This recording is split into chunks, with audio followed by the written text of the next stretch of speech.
교육활동의 최우선적인 중점 사항으로 자라나는 다음 세대 아이들의 그 안전을 생각하고 있어요. 그래서 학교에서 그 유형적인 안전, 무형적인 안전에 심혈을 기울이고 거기에 대해서 관련 입법을 좀 진행하고 있는데, 특히 학교에서의 성면 문제는 1급 발암물질입니다. 그래서 이 아이들이 마음껏 뛰어놀고 공부하는데 심각한 위험 요인이 되고 있거든요. 그래서 학교에서 그 학교 성면 해체 제거를 하는 데 있어서 현재까지 뭐 가이드라인은 있습니다만은 이 가이드라인이 권고사항이기 때문에 지켜두고만 안 지켜두고만이죠. 그리고 철저하게 제거를 하고 해체를 하기 위해서는 상당한 비용이 소요되는데 뭐 돈이 들어가니까 대부분 권고사항을 지키지 않아요. 그래서 아이들이 그 안전 위험에 노출이 되어 있는데 이래서는 안 되겠다. 이렇게 방치가 돼서는 아이들의 그 건강이라든가 마음껏 뛰어놀고 공부할 수 있는 환경이 지장이 되겠다 판단이 들어서 제가 작년 그 12월 6일 날 가이드라인을 의무적으로 준수하게 하는 그런 그 학교 환경보건법, 학교 보건법 개정안을 이제 발의를 했거든요. 그래서 이제 아직 그동안에 1월, 2월 달에 국회가 제대로 가동이 되지 못하고 이제 뭐 3월에 대해서 늑장 가동이 되고 있는데, 어쨌든 간에 빨리 입법을 좀 서둘러서 학생들이 마음껏 뛰어노고 공부할 수 있는 환경을 조성하는데 이 학교 성면 해체 제거가 완벽하게 이루어지도록 노력을 다하겠다는 것 말씀을 드리고요. 이것은 여야가 따로 없고요. 어쨌든 간에 우리 아이들의 그 안전과 건강을 위해서 반드시 그렇게 돼야 된다고 생각하기 때문에 아마 큰 무리 없이 무난하게 통과될 걸로 보고 있고요. 또 아이들뿐만 아닙니다. 그 선생님들, 교원들, 뭐 이런 분들, 또 학교 종사자들도 굉장히 안전해서 나름대로 이제 보장받을 수 있기 때문에 반드시 의무적으로 좀 이렇게 준수할 수 있도록 그렇게 최선의 노력을 다할 작정입니다. 지난 3월 4일 날 그 한유총회에서 이제 계약 연기 투쟁을 선언하지 않았습니까? 물론 그랬으니 하루 만에 이제 끝났는데요. 하루도 사실 길었습니다. 우리 자라나는 정말 어린 아이들이 이게 유치원에 가지 못하는 상황을 우리가 이제 막을 수 있었던 것에 대해서 좀 다행이라 생각하고, 한유총도 무조건적인 그 계약 연기 투쟁을 처리했던 것에 대해서는 당시에 뭐 늦었지만 만시지탄이지만 다행이라고 생각을 했고 있고요. 그 에듀파인을 이제 1단계 이렇게 도입을 하게 되는 과정이 있거든요. 원화 이제 200명 이상 이런 사립유치원에 100% 적용을 하고 있는데, 이렇게 되면은 그 회계 투명성이 제고가 되면서 아이들에게 좀 더 양질의 교육을 시킬 수 있지 않을까 판단이 됩니다. 회계 투명성하고 무슨 양질의 교육과 무슨 관련이 있냐 하겠습니다만은 아무래도 공공성 강화라든가 회계 투명성 제고가 되면은 어쨌든 간에 그 유치원 당국에서도 또 유치원 원장님들이나 선생님들이 좀 더 아이들 입장에서 또 학부모님들 입장에서 교육을 할 수 있다는 환경이 저는 조성된다고 보기 때문에 에듀파인을 이제 도입하는 것에 대해서는 좀 적극적으로 찬성하고 있고, 그렇게 유치원에서 이제 도입하는 것에 대해서는 다행스럽게 생각을 하고 있고요. 사실은 이제 에듀파인이 뭐 맞는 건 아닙니다만은 어쨌든 그동안의 회계가 좀 부실하게 관리가 되고 또 일부 일탈된 극소수입니다만은 사립유치원에 일탈 행위가 있었기 때문에 이것들을 막아내는 데 있어서는 에듀파인이 그나마 현재로서는 제도적인 장치 일환이 아니겠냐 판단이 들어서 사립유치원에 이제 동참하고 있는 것에 대해서 좀 다행스럽게 생각을 하고 있고요. 제가 이제 작년에 이제 그 유치원 3법에 대한 그 나름대로 중재안을 발의하지 않았습니까? 근데 아직까지 그 여야의 그 담합 정치, 그 다음에 특히 양당의 그 꼼수 정치와 지그재그식 그 국회 보이콧으로 인해서 아직까지도 이제 그 진행이 되지 못하고 있는데, 빠른 시일 내에 패스트 트랙이 정상 궤도에 올라갈 수 있도록 최선의 노력을 다할 예정이고요. 그렇게 되면은 좀 더 마음껏 아이들이 역시 뛰어놀고 공부할 수 있는 환경, 그리고 유치원에서도 아이들을 좀 더 정성을 다해서 교육할 수 있는 환경, 이런 부분들, 그리고 학부모들이 마음 놓고 아이들을 보낼 수 있는 환경, 이런 부분들이 조성이 되지 않을까 싶어서 하여튼 유치원 3법에 대한 입법화를 최대한 서두를 작정을 갖고 있습니다.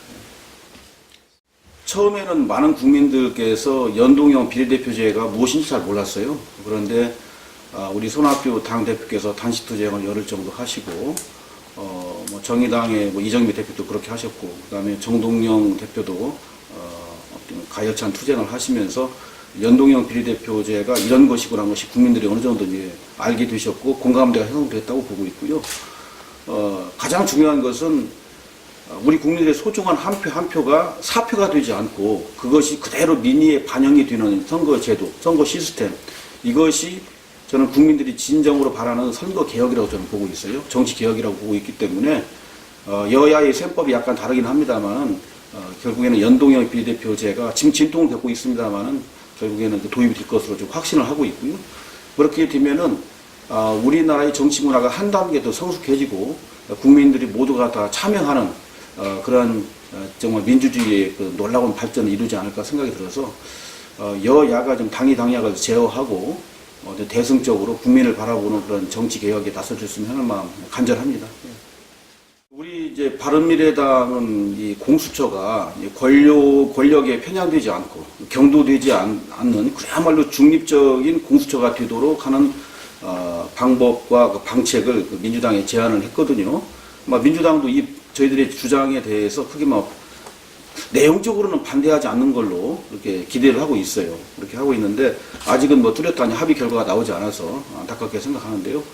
사실 그 관건은 그렇습니다. 이게 공수처가 이제 수사 기소권을 모두 갖느냐 안 갖느냐 이런 입장이거든요. 그런데 민주당은 수사와 기소권을 공수처가 가져야 된다는 입장이고 우리 바른미래당 입장은 수사와 기소권을 분리를 해서 그 권력기관의 그 중립성을 제고하고 그러면서 투명성을 제고하고 그러면서 한 곳으로 권력이 집중되지 않으면서도 견제와 균형을 이뤄내는 그런 주장을 하고 있기 때문에 결국에는 민주당도 그런 저희 대의와 그 대승적인 상황에 대해서 동의하실 걸로 기대를 하고 있어요. 국민들이 그동안에 그 권력의 과도한 집중으로 인해서 많은 인권 유린도 당하고 어려움을 겪지 않았습니까?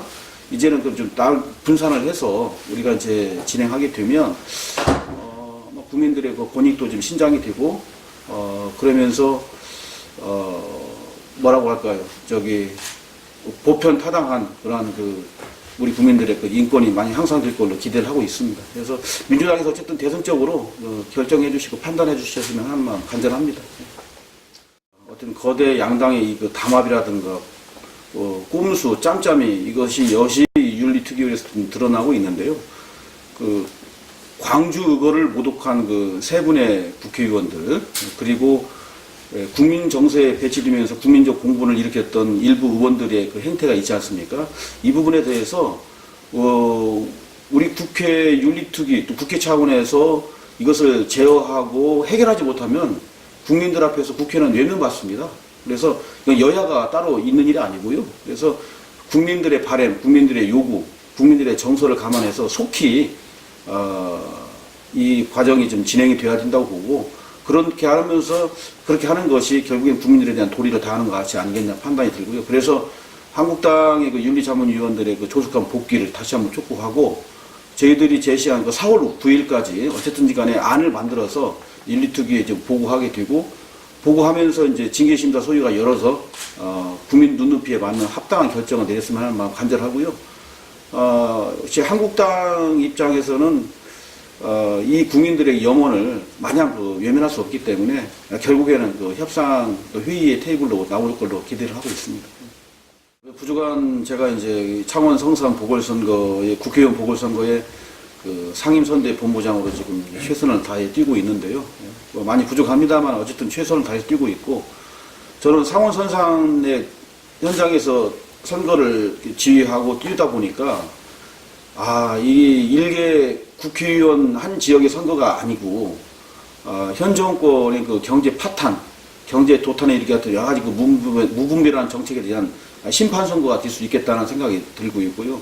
그래서 국민들이 준엄하게 심판을 해주시면 현 정부의 무분별한 경제 정책 이런 부분들이 민생을 도탄에 빠뜨리는 그런 경제 정책에 대한 일대 수정을 가할 수 있는 국민들의 메시지가 나오지 않을까 판단을 하고 있고 자유한국당 같은 경우에는 여전히 국정농단 세력으로서 반성이 없어요. 그래서 어떻게든지 간에 선거를 이겨서 자신들의 입장을 확대하려고 그러는데 역시 이제 현명한 우리 창원 성산 주민들께서 이 부분에 대해서 강력하게 좀 질타를 가하시지 않을까 판단하고 있고요. 특히 그 선거 승리에만 함몰이 되어서 인위적인 그 정치공학적인 선거 단일화 이런 부분들에 대해서도 창원 성산 주민들이 괜히 자존심을 상해하고 있다 이렇게 판단이 들어서 아마 나라를 걱정하고 창원 성산 경제를 그리고 민생을 생각하시는 우리 주민들께서는 당연히 우리 바른미래당의 그 일하는 후보 그리고 젊고 참신하고 역동적인 후보 그러면서도 도덕적으로도 깨끗한 우리 이재환 후보를 지지하지 않을까 판단이 들어서 국민들께 정말 눈물로 간곡하게 호소를 하고 다니고 있는데 저는 반드시 국민들께서 특히 창원 성산 주민들께서 현명한 판단을 해주실 걸로 기대를 하고 있습니다. 확신하고 있습니다. 우리 국민들께서 안철수 대표에게 한 번 더 기회를 주셨으면 하는 마음 간절하고요. 독일에서 이제 많은 준비를 하고 계실 겁니다. 그래서 안철수 대표가 국민을 위해서 다시 한번 봉사하고 헌신할 수 있는 기회를 꼭 가졌으면 하는 마음 간절합니다. 이런 마음 간절하고요. 그렇지만 지금 일각에서 이제 보도되고 또 제기됐던 안철수 대표의 뭐 6월 복귀설 이런 부분들에 대해서는 지금은 때가 아니다라고 판단하고 있고요.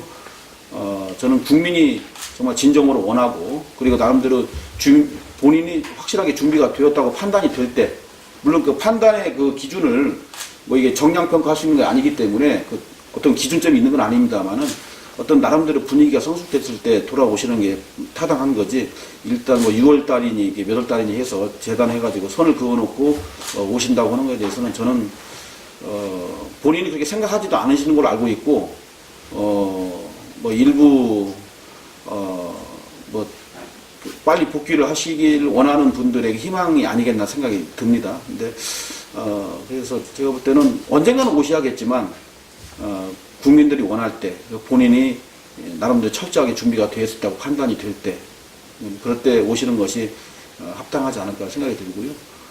그렇게 되면 당시에 국민들께서 안철수 대표를 찾을 겁니다. 찾을 겁니다. 그래서 안 대표의 그 정치력 그리고 국가와 나라와 민족을 위한 그 헌신하는 마음들 그리고 준비된 여러 가지 경쟁력과 능력들 이런 부분들이 결국에는 국민들이 나중에 찾지 않을까 생각이 들어서 지금은 더 열심히 공부하시고 연구하시고 뭐 그런 과정이 필요하지 않을까 생각이 들어서 당장 뭐 귀국한다든가 이런 것은 저는 바람직하지 않다고 봅니다.